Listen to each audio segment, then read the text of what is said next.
കാലത്തിനടയാളങ്ങൾ കണ്ണു തുറന്നു കണ്ടിടുവിൻ. കാലം അതിനുടെ അന്ത്യത്തിൽ കർത്താവിൻ വരവാഗതമായി. ലാസലേറ്റും ഫാത്തിമയും മെജുഗുറിയായും ചൊല്ലുന്നു. ലോകം ഈ വിധം പോയിടിൽ നാശത്തിൽ ചെന്നെത്തിയിടും.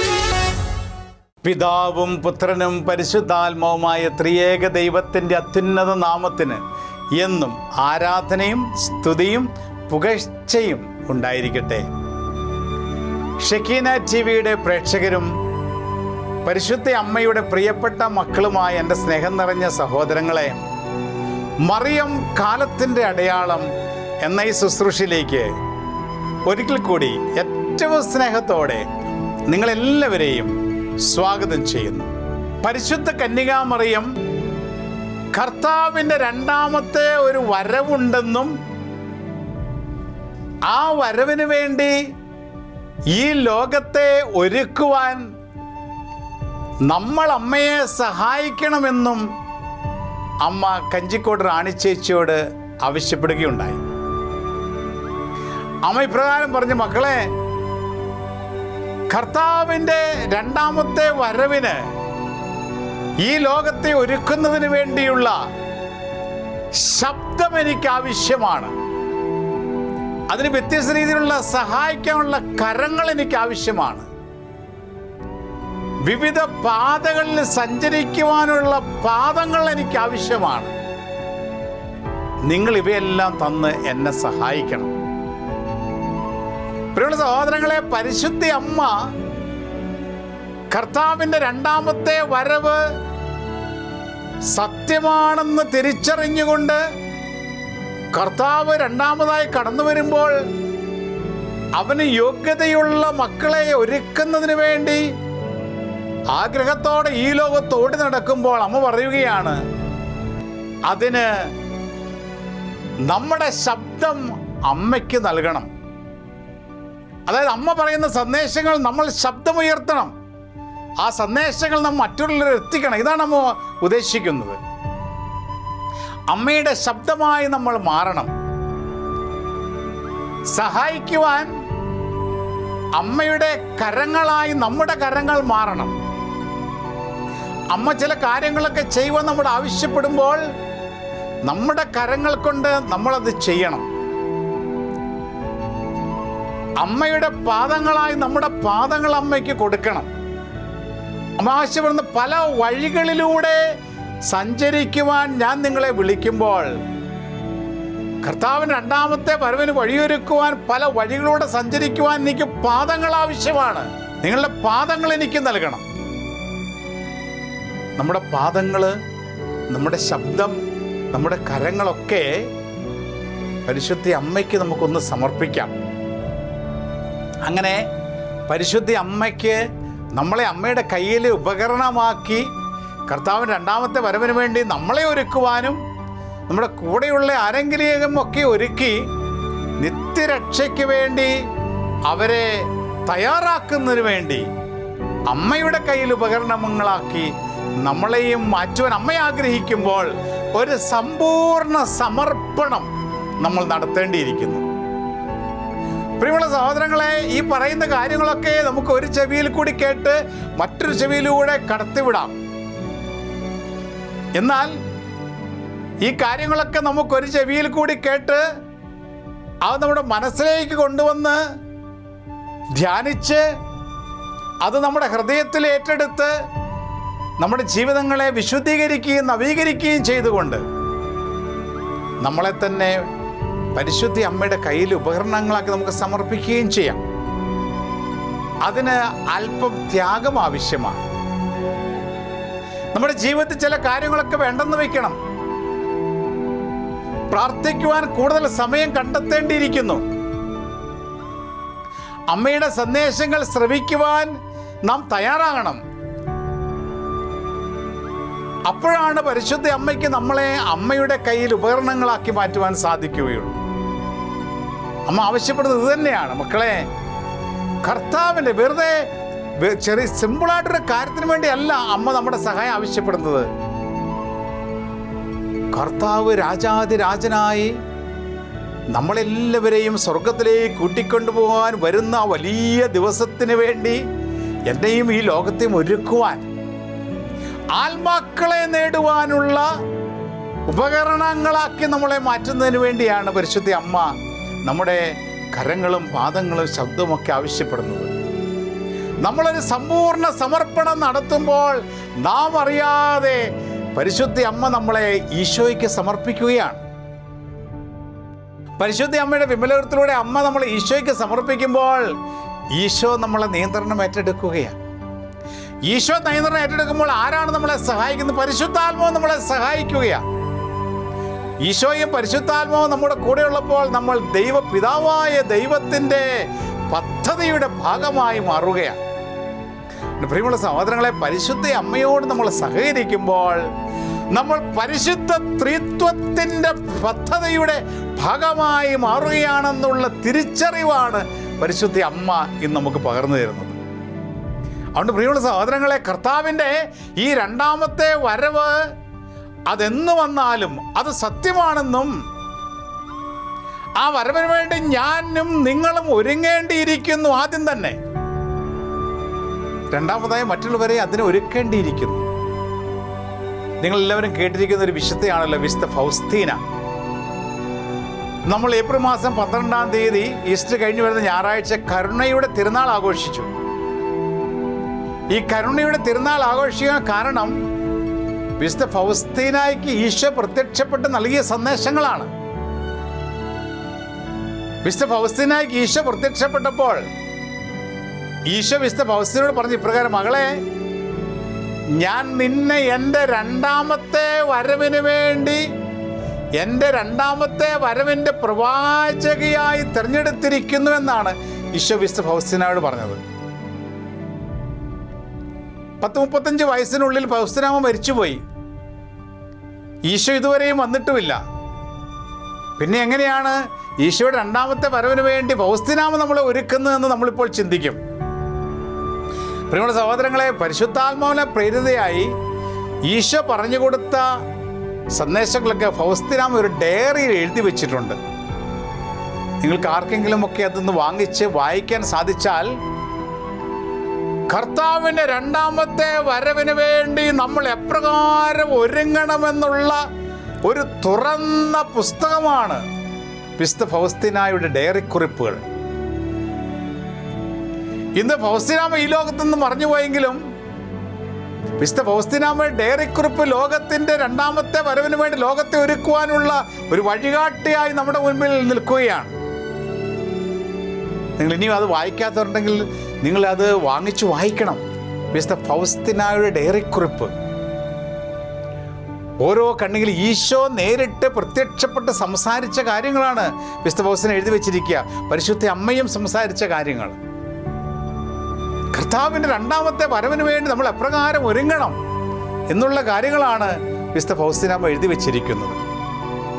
ഈ ലോകത്ത് ഇതെല്ലാം നമ്മുടെ മുൻപിൽ ഉണ്ടായിട്ടും ഇതൊന്നും അറിയാതെ അജ്ഞരായി കടന്നു പോകുന്നത് പരാജയമാണ്. അതുകൊണ്ട് പ്രിയമുള്ള സഹോദരങ്ങളെ, ഇന്ന് ലോകത്ത് ജീവിക്കുന്ന ഓരോ ക്രൈസ്തവനും വായിക്കേണ്ട ഒരു പുസ്തകമാണ് വിശുദ്ധ സുവിശേഷം. ദൈവവചനം കഴിഞ്ഞാൽ വായിക്കേണ്ട പുസ്തകമാണ് വിശുദ്ധ ഫൗസ്തീനായുടെ ഡയറി കുറിപ്പ്.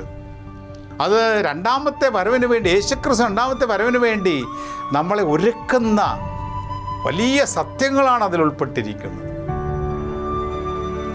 ഇപ്രകാരമുള്ള ഒരു സഹായമാണ് പരിശുദ്ധ അമ്മ നമ്മളിൽ നിന്ന് ആവശ്യപ്പെടുന്നത്.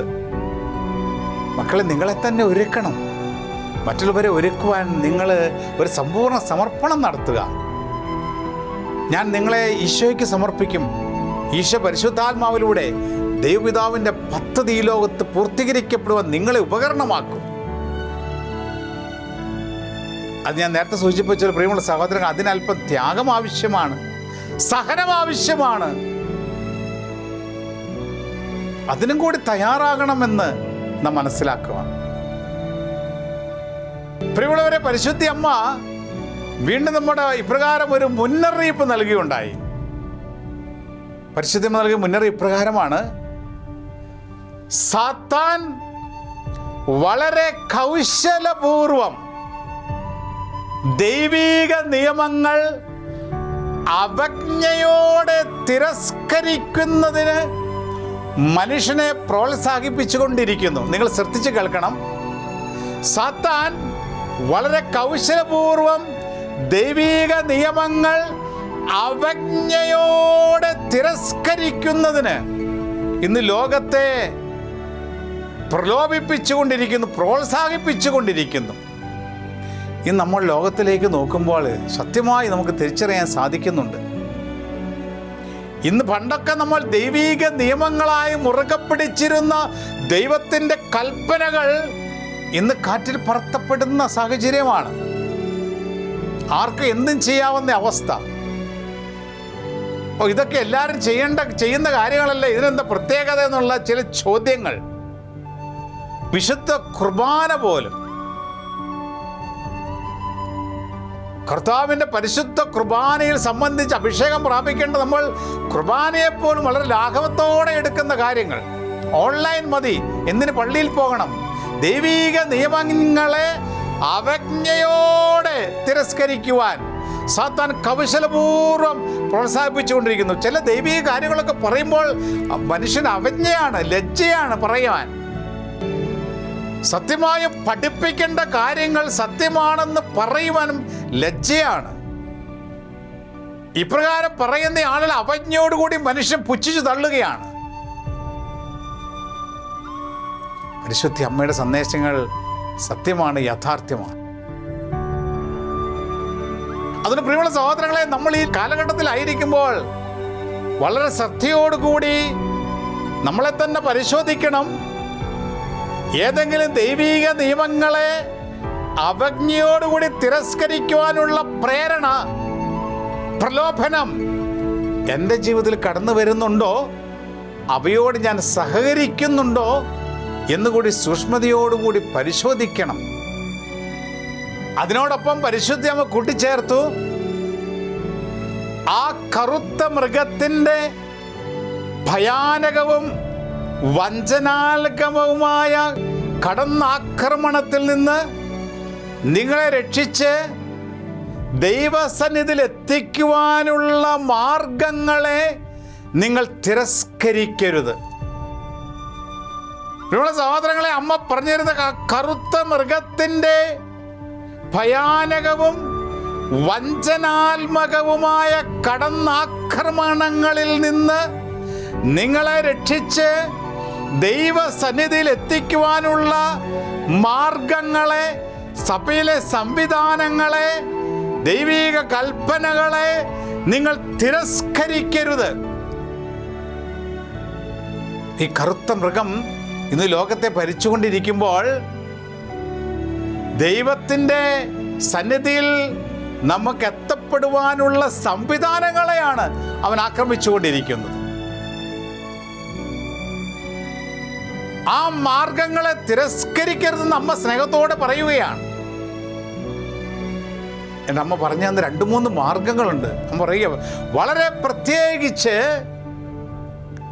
കുംഭസാരം എന്ന കൂദാശയുടെ ശക്തി തിരിച്ചറിഞ്ഞുകൊണ്ട് കൂടെ ഈ കൂദാശ സ്വീകരിച്ചുകൊണ്ട് നിങ്ങൾ തിന്മയ്ക്ക് നിങ്ങളുടെ മേലുള്ള പിടി തകർത്തുകൊണ്ടേയിരിക്കണം. കുംഭസാരം എന്ന കൂദാശ നാം സ്വീകരിക്കുമ്പോൾ സാത്താന് നമ്മുടെ മേൽ പിടിമുറക്കാൻ സാധിക്കില്ല എന്നുള്ള ഒരു ഉറപ്പ് അമ്മ നൽകുകയാണ്. അതുകൊണ്ട് അമ്മ പറയുകയാണ്, ഈ കറുത്ത മൃഗം വഞ്ചനയാണ് നമുക്ക് മുൻപിൽ വെച്ചിരിക്കുന്നത്, ഭയാനകമായ വഞ്ചന. അതുകൊണ്ട് അവൻ്റെ വഞ്ചനാത്മകവും ഭയാനകവുമായ പ്രവൃത്തികൾ രക്ഷപ്പെട്ട് ദൈവസന്നിധിയിലെത്തുവാനുള്ള സംവിധാനങ്ങളെ തിരസ്കരിക്കുവാൻ ആ പ്രേരണ നൽകുമ്പോൾ അത് തിരിച്ചറിഞ്ഞുകൊണ്ട് കുംഭസാരം എന്ന കൂദാശയിൽ കൂടെ നമ്മൾ അണിയണം. പാപങ്ങൾ ഏറ്റുപറഞ്ഞ് കുംഭസാരത്തിൻ്റെ ശക്തി നമ്മൾ സ്വീകരിക്കണം. എന്നിട്ട് അമ്മ പറഞ്ഞു, പരിശുദ്ധ കുർബാനയിൽ നമ്മളെ തന്നെ സമർപ്പിക്കണം. പരിശുദ്ധ കുർബാനയിൽ നിന്ന് ശക്തി സ്വീകരിക്കണം. പ്രിയമുള്ള സഹോദരങ്ങളെ, മർക്കോസിന്റെ സുവിശേഷം 5-ാം അധ്യായത്തിന് 30-ാം തിരുലിഖിതത്തിൽ കർത്താവിൽ നിന്ന് ശക്തി പുറപ്പെടുന്നതിനെ കുറിച്ച് പറയുന്നുണ്ട്. ലൂക്ക 9:16 പറയുന്നുണ്ട് കർത്താവിൽ നിന്ന് ശക്തി പുറപ്പെടുന്നതിനെ കുറിച്ച്. ലൂക്കായുടെ സുവിശേഷം 6:19 കർത്താവിൽ നിന്ന് ശക്തി പുറപ്പെടുവിക്കുന്നതിനെ കുറിച്ച് പറയുന്നുണ്ട്. അതോടൊപ്പം തന്നെ ലൂക്കായുടെ സുവിശേഷം 8:46 കർത്താവിൽ ശക്തി പുറപ്പെടുന്നതിനെ കുറിച്ച് പറയുന്നുണ്ട്. വിശുദ്ധ കുർബാനയിൽ യേശുക്രിസ്തുവിന്റെ തിരുശരീര രക്തങ്ങളോട് നമ്മൾ ചേർന്ന് നിൽക്കുമ്പോൾ, അത് ബലിയർപ്പിക്കുമ്പോഴും ദിവികാരന് ആരാധന നടത്തുമ്പോഴും പ്രിയമുള്ള സഹോദരങ്ങളെ, കർത്താവിൽ നിന്ന് ഒരു ശക്തി നമ്മളിലേക്ക് കടന്നു വരുന്നുണ്ട് എന്നുള്ള ഉറച്ച ബോധ്യം നമുക്കുണ്ടാകണം. വചനത്തിലൂടെ നമുക്കത് പറഞ്ഞു തരുന്നുണ്ട്. അവളിൽ നിന്ന് ശക്തി പുറപ്പെട്ട് അവരെല്ലാം സുഖപ്പെടുത്തി. കർത്താവിൻ്റെ വസ്ത്രത്തിൻ്റെ വിളുമ്പിൽ സ്പർശിച്ച രക്തസ്രാവക്കാരി സ്ത്രീയിലേക്ക് അവൻ്റെ ശക്തി പുറപ്പെട്ടത് അവൻ തിരിച്ചറിഞ്ഞു. അവൾ ഈശോയോട് ചേർന്ന് നിൽക്കാൻ ആഗ്രഹിച്ചു. വസ്ത്രത്തിൻ്റെ വിളുമ്പിൽ തൊട്ടു.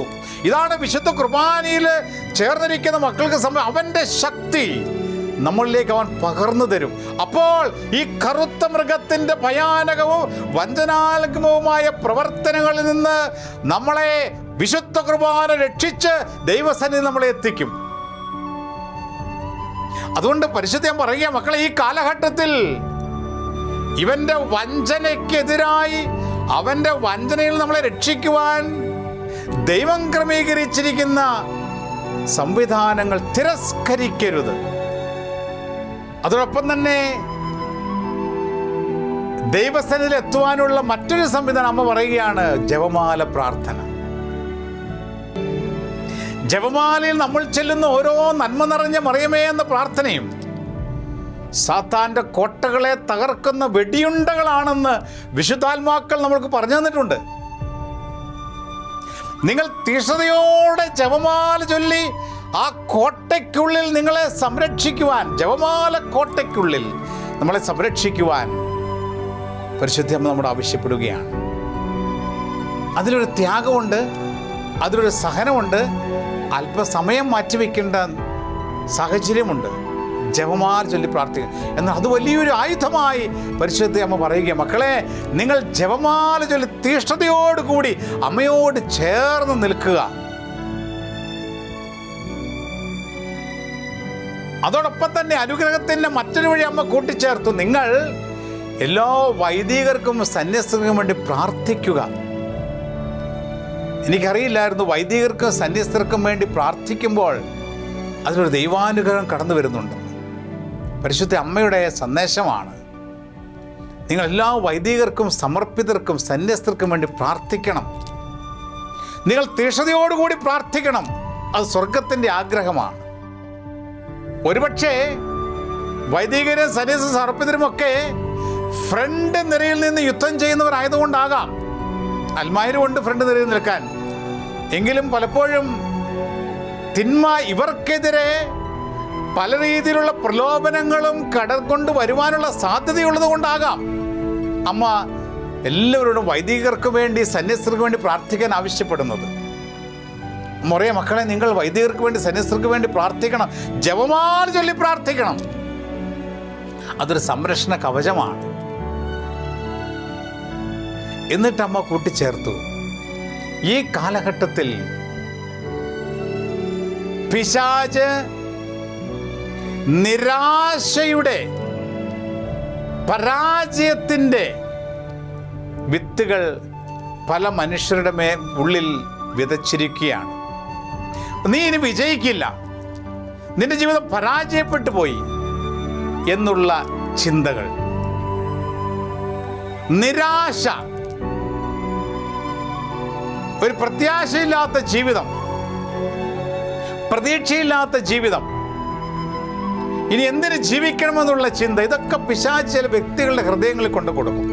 എൻ്റെ അമ്മ പറയുകയാണ്, നിരാശ കൊണ്ടും പരാജയത്തിൻ്റെ ഭയം കൊണ്ടും ഇന്ന് പലരും ആത്മഹത്യയിൽ എത്തപ്പെടുകയാണ്. ഇത് പിശാചിൻ്റെ വലിയൊരു തന്ത്രമാണ്. ഈ കാലഘട്ടത്തിൽ മനുഷ്യനെ നിരാശപ്പെടുത്തി, നീ ഒരു പരാജയമാണെന്ന് ബോധ്യപ്പെടുത്തി ആത്മഹത്യയിൽ കൊണ്ടെത്തി. അങ്ങനെ ആത്മഹത്യ ചെയ്താൽ പിന്നെ ആത്മാവിനെ പിശാച് നിന്ന് നേടുകയല്ലോ. പ്രിയമുള്ള സഹോദരങ്ങളെ, ഈ കാലഘട്ടത്തിൽ നമ്മുടെ ജീവിതത്തിൽ ചിലപ്പോൾ നിരാശ കടന്നു വരാം. ഞാനൊരു പരാജയമാണെന്നുള്ള ചിന്ത കടന്നു വരാം. അപ്പോൾ ഇനി എന്തിന് ജീവിക്കണമെന്നുള്ള ചിന്ത അതിനോട് കൂടെ കടന്നു വരും. അപ്പൊ തിരിച്ചറിയണം, ഇത് പിശാചിന്റെ പ്രവർത്തനമാണ്, ഇത് പൈശാചിക ശക്തിയുടെ പ്രവർത്തനമാണ്. കാരണം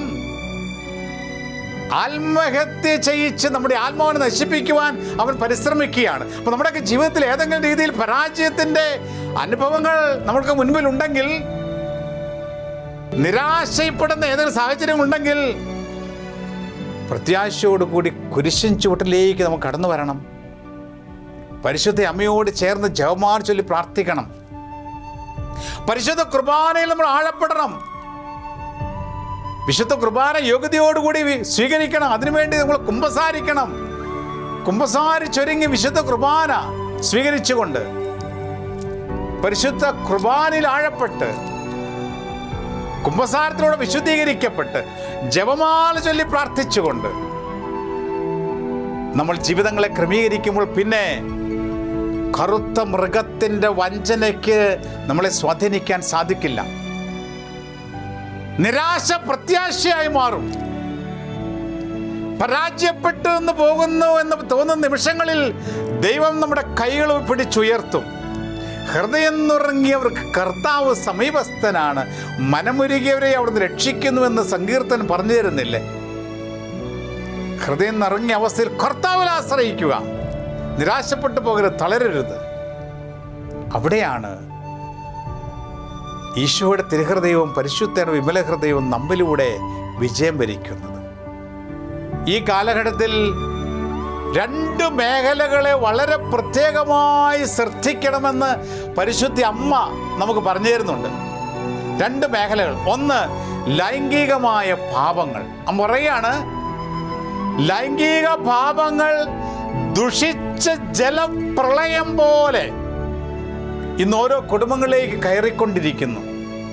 പ്രിയമുള്ള സഹോദരൻ, നമ്മുടെ ചിന്തയിൽ, നമ്മുടെ കണ്ണുകളിൽ, നമ്മുടെ പ്രവൃത്തികളിൽ പല ലൈംഗികമായ പാപങ്ങൾ ദുഷിച്ച ജലപ്രളയം പോലെ കടന്നു വരുന്നു എന്ന് നമ്മൾ പറയുന്നു. കുടുംബങ്ങളിലേക്ക് കടന്നു വരുന്നു. പ്രത്യേകിച്ചും മൊബൈൽ ഫോണിൻ്റെയൊക്കെ ഉപയോഗത്തിലൂടെ ഇത് കടന്നു വരാനുള്ള സാധ്യതകൾ വളരെ കൂടുതലാണ്. നമ്മൾ ശ്രദ്ധിക്കണം.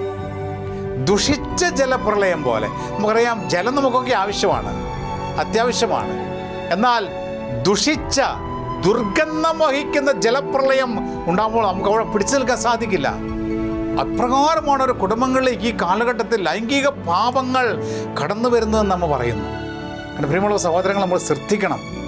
ഇതുപോലെയുള്ള ചില പ്രലോഭനം ഉണ്ടാകുമ്പോൾ നമ്മൾ പ്രാർത്ഥനയിൽ ആഴപ്പെടണം.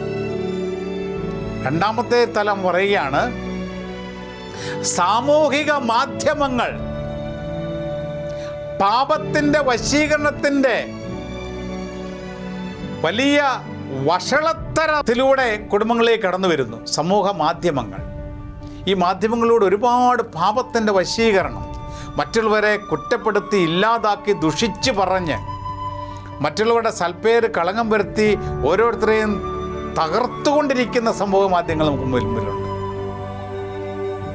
പാപത്തിൻ്റെ വശീകരണങ്ങൾ സമൂഹ മാധ്യമങ്ങളിലൂടെ കുടുംബങ്ങളിലൂടെ കടന്നു വരുന്നു എന്ന് പറയുമ്പോൾ, നമ്മുടെ മാധ്യമങ്ങളെ നമ്മൾ ഉപയോഗിക്കുമ്പോൾ നമ്മൾ ജാഗ്രതയോടുകൂടി എല്ലാം ഉള്ളിലേക്ക് സ്വീകരിക്കരുത്. ചിലതൊക്കെ വേണ്ടെന്ന് വെക്കണം. ചില ചാനൽ പോലും വേണ്ടെന്ന് വെക്കണം. ആധ്യാത്മികതയുള്ള ചില മാധ്യമങ്ങൾ നമ്മൾ സ്വീകരിക്കണം. ഈ അടുത്ത കാലത്ത് ഞാനൊരു വീട്ടിൽ ചെന്നപ്പോൾ ആ കുടുംബനാഥൻ പറഞ്ഞ് ഓർക്കുക, അവർക്ക് വേണ്ടത് വാർത്തയാണ്, സത്യസന്ധമായ വാർത്ത. അപ്പോൾ അദ്ദേഹം ഈ ഷെക്കീന TV വാർത്താ ചാനൽ ദൈവം സ്ഥാപിച്ചത് എത്ര വലിയ അനുഗ്രഹമാണ്. കാരണം മറ്റു വാർത്താ ചാനലെല്ലാം വശീകരണങ്ങളും തിന്മയും കടന്നു വരുന്നു. എന്നാൽ ഷെക്കീന TV നമുക്ക് വേണ്ട വാർത്ത സത്യസന്ധമായ വാർത്താ ചാനലാണ് നമുക്ക് ലഭിക്കുന്നുണ്ട്. അതോടൊപ്പം തന്നെ ആധ്യാത്മികതയും ആവശ്യമാണ്, അതും ലഭിക്കുന്നുണ്ട്. അദ്ദേഹം പറഞ്ഞു ഓർക്കുകയാണ്, നമുക്ക് ഈ ലോകത്തിന് ആവശ്യമുള്ളത് മറ്റ് ചാനലുകളിൽ കാണുന്ന പോലെ ചപ്പും ചവറൊന്നും ആവശ്യമില്ല. നമുക്ക് വേണ്ടത് വാർത്തയുണ്ട്. വാർത്ത, സത്യസന്ധമായ വാർത്ത ഷെക്കീന TV നമുക്ക് ലഭിക്കുന്നുണ്ട്. അതോടൊപ്പം തന്നെ ആത്മാവിന് ആവശ്യമായ ആധ്യാത്മിക കാര്യങ്ങളും ഷെക്കീന TV പകർന്നു തരുന്നു. ദൈവത്തിന് നന്ദി, ഈ ഒരു TV ദൈവം സ്ഥാപിച്ചതെന്ന് ഒരു കുടുംബനാഥൻ പറഞ്ഞ് ഓർക്കുകയാണ്. ആ കുടുംബനാഥൻ ആധ്യാത്മികതയ്ക്ക് പ്രാധാന്യം നൽകുന്ന ഒരു കുടുംബനാഥനാണ്. അദ്ദേഹം തിരിച്ചറിഞ്ഞു, പരിശുദ്ധ അമ്മ പറഞ്ഞതുപോലെ സാമൂഹിക മാധ്യമങ്ങളിലൂടെ പാപത്തിൻ്റെ വശീകരണ കുടുംബങ്ങളിലേക്ക് നുഴഞ്ഞു കയറുമ്പോൾ എൻ്റെ കുടുംബം അതിൻ്റെ അടിമത്തത്തിൽപ്പെട്ട് പോകാതിരിക്കുവാൻ ഞാൻ ആധ്യാത്മികതയുള്ള TV ചാനലുകളെ ആശ്രയിക്കുന്നു. അത് ആ കുടുംബത്തിന് അനുഗ്രഹമായി മാറുന്നു. അനേക കുടുംബങ്ങൾ തകർന്നുകൊണ്ടിരിക്കുകയാണ് മാധ്യമങ്ങളുടെ വെറുപ്പിൻ്റെ, വിദ്വേഷത്തിൻ്റെ, വൈരാഗ്യത്തിൻ്റെ, യുദ്ധത്തിൻ്റെ, പരാജയത്തിൻ്റെ പല വാർത്തകളും ന്യൂസുകളും കേട്ടുകൊണ്ട് മനസ്സിൽ വെറുപ്പും വിദ്വേഷവും വൈരാഗ്യവും നിറഞ്ഞ് തുളുമ്പിക്കൊണ്ടിരിക്കുന്ന പരാജയത്തിൻ്റെ വഴികളിലൂടെ അനേകർ കടന്നു പോകുമ്പോൾ പരിശുദ്ധ അമ്മ പറയുകയാണ്, മാധ്യമങ്ങളെ ശ്രദ്ധയോടുകൂടി കൈകാര്യം ചെയ്യണം. ഇനി അവസാനമായ പ്രിയമുള്ള സഹോദരങ്ങളെ, പരിശുദ്ധ അമ്മ പങ്കുവയ്ക്കുന്നു, ദൈവത്തിൽ അലിയാനുള്ള മനുഷ്യൻ്റെ ആഗ്രഹം പ്രകൃതിദത്തമായി തന്നെ അവന് ദൈവം നൽകിയിരിക്കുന്ന ഒന്നാണ്. ദൈവത്തിൽ അലിഞ്ഞു ചേരുവാനുള്ള ഒരു ആഗ്രഹം പ്രകൃതിദത്തമായി ഓരോ മനുഷ്യൻ്റെ ഉള്ളിലുമുണ്ട്. ഓരോ മനുഷ്യനും ഒരു ദൈവ അന്വേഷിയാണ് നമ്മൾ പറയുകയാണ്. കാരണം അവൻ്റെ ഉള്ളിലൊരു ആത്മാവുണ്ട്. ഈ ആത്മാവ് ദൈവത്തിന് വേണ്ടി ദാഹിക്കുകയാണ്. ഓരോ നിരീശ്വരവാദി ആയിക്കോട്ടെ, ഏത് വ്യക്തിയാണെങ്കിലും മനുഷ്യനൊരു ആത്മാവുണ്ട്. അവൻ ദൈവത്തെ നിഷേധിച്ച ഈ ആത്മാവ് ദൈവത്തിന് വേണ്ടി ദാഹിക്കുകയാണ്, ആഗ്രഹിക്കുകയാണ്. അതുകൊണ്ട് പരിശുദ്ധ അമ്മ പറയുക, ഓരോ മനുഷ്യൻ്റെയും ഉള്ളിൽ ദൈവത്തിൽ അലിഞ്ഞു ചേരുവാനുള്ള വലിയൊരു ദാഹമുണ്ട്. ഈ ആഗ്രഹത്തെ എടുത്തു മാറ്റുവാനാണ് സാത്താൻ കിണഞ്ഞ് പരിശ്രമിച്ചുകൊണ്ടിരിക്കുന്നത്. പ്രിയമുള്ള സഹോദരങ്ങളെ, അതുകൊണ്ടാണ് അമ്മ പറയുന്നത്, നിങ്ങളുടെ ആത്മാക്കളെ വളരെ ശ്രദ്ധാപൂർവം നിങ്ങൾ സൂക്ഷിക്കണം. ദൈവത്തോട് അലിഞ്ഞു ചേരുവാനുള്ള നിങ്ങളുടെ ആഗ്രഹത്തെ നിങ്ങളിൽ നിന്ന് മോഷ്ടിച്ചെടുക്കുവാൻ സാത്താൻ ഈ കാലഘട്ടത്തിൽ പരിശ്രമിച്ചുകൊണ്ടിരിക്കുകയാണ്. അതുകൊണ്ട് ദൈവത്തോട് അലിഞ്ഞു ചേരുവാനുള്ള നിങ്ങളുടെ ആഗ്രഹത്തിനെതിരെ പ്രലോഭനങ്ങളും പ്രതിസന്ധികളും ഉണ്ടാകുമ്പോൾ അത് സാത്താൻ മോഷ്ടിക്കാൻ ശ്രമിക്കുന്ന ആളും തിരിച്ചറിവോടുകൂടി കൂടുതൽ പ്രാർത്ഥനയിലേക്കും പ്രായശ്ചിത്തത്തിലേക്കും പരിഹാര പ്രവർത്തനയും കടന്നു വരണമെന്ന് പരിശുദ്ധ അമ്മ ആവശ്യപ്പെടുകയാണ്. നമ്മുടെ സഹോദരങ്ങളെ, ഈ കാലഘട്ടം പ്രായശ്ചിത്തത്തിൻ്റെ, പ്രാർത്ഥനയുടെ പരിഹാരത്തിൻ്റെ കാലഘട്ടമാണെന്നും ഈ ആയുധങ്ങൾ ഉപയോഗിച്ച് യുദ്ധം ചെയ്തെങ്കിലാണ് നമുക്ക് വിജയത്തിലെത്താൻ സാധിക്കുകയുള്ളൂ എന്നുമുള്ള ഒരു സന്ദേശം കൂടി അമ്മ പങ്കുവയ്ക്കുന്നുണ്ട്. അവിടെ നമുക്ക് പ്രാർത്ഥിക്കാം. ദൈവത്തിൽ അലിഞ്ഞു ചേരുവാനുള്ള നമ്മുടെ ആത്മാവിൻ്റെ ഈ ആഗ്രഹത്തെ സാത്താൻ മോഷ്ടിച്ചു കൊണ്ടുപോകാതെ പ്രാർത്ഥനയിലൂടെ, പ്രായശ്ചിത്തത്തിലൂടെ, പരിഹാരത്തിലൂടെ കോട്ടകെട്ടി ദൈവത്തോട് അലിഞ്ഞേരുവാനുള്ള നമ്മുടെ ആഗ്രഹത്തെ സംരക്ഷിക്കുവാനുള്ള കൃപയ്ക്ക് വേണ്ടി പ്രാർത്ഥിച്ചുകൊണ്ട്, പരിശ്രമിച്ചുകൊണ്ട് പരിശുദ്ധ അമ്മയോട് ചേർന്ന് നമുക്കായിരിക്കാം. അതിനായി നമുക്ക് പരിശുദ്ധ അമ്മയുടെ സഹായം യാചിക്കാം. ഓ മറിയമേ, എൻ്റെ അമ്മേ, ഞാൻ മുഴുവനും അമ്മയുടേതാണ്. എന്നെ പിതാവും പുത്രനും പരിശുദ്ധാത്മാവുമായ ത്രിയേക ദൈവത്തിൻ്റെ മാത്രം സ്വന്തമാക്കി മാറ്റണമേ. ആമേൻ. നമ്മുടെ കർത്താവ് ഈശോ മിശിഹായുടെ കൃപയും പിതാവായ ദൈവത്തിൻ്റെ സ്നേഹവും പരിശുദ്ധാത്മാവിൻ്റെ സഹവാസവും സാന്നിധ്യ അനുഗ്രഹവും നിങ്ങളോട് കൂടെ എന്ന് എപ്പോഴും ഉണ്ടായിരിക്കട്ടെ, ഇപ്പോഴും എപ്പോഴും എന്നേക്കും. ആമേൻ. Ave Maria.